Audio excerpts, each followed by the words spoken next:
Imagine, pendant 20 ans, on a tout mis en œuvre pour protéger ces arbres-là. Imagine une journée, un coup de machette. Ça a suffi pour gâcher quasiment sur 1 hectare toute une plante que toute une population a mis une vingtaine d'années d'attente pour atteindre ce résultat. Un résultat bouleversant pour ces habitants de Mwanatindi. Ils assistent désarmés à la destruction d'un travail de longue haleine.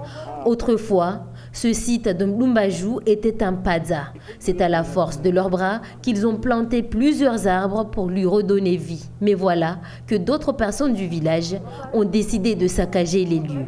Il y a des gens qui sont venus, ils ont coupé les arbres, les plantes de sous-bois, et ils les ont remplacés par des maniocs et des bananiers. Donc là, on subit une dégradation justement du travail qui a été fait. Ce qui nous embête le plus, c'est le fait de voir nos efforts réduits à néant. Nous avons tous des problèmes de santé à cause du travail très difficile qu'on a fourni ici. Nous avons cotisé nous-mêmes, parfois on préférait ne pas acheter à manger chez nous pour donner ce qu'on pouvait et planter des arbres ici avant de demander de l'aide aux autorités. Les responsables de ces actes risquent des contraventions.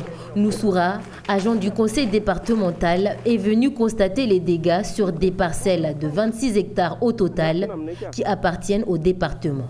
On a fait des photos, après on va faire des rapports, remonter les informations plus haut et faire tout ce qu'on peut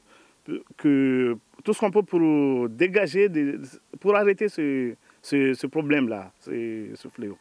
Je me souviens, il y a 2 ans, quand on est venu, c'était pas comme ça, c'était tout vert, c'était la forêt. Aujourd'hui, quand on voit tout ça là, ce saccage, ça fait mal au cœur, quoi. Rassemblés dans l'association culturelle, éducative et environnementale, les habitants inquiets du devenir du site de Mlumbaju formulent le vœu d'avoir la gestion totale du site. Leur projet, la création d'un parc botanique et la mise en place d'un parcours pédagogique centré sur des plantes médicinales.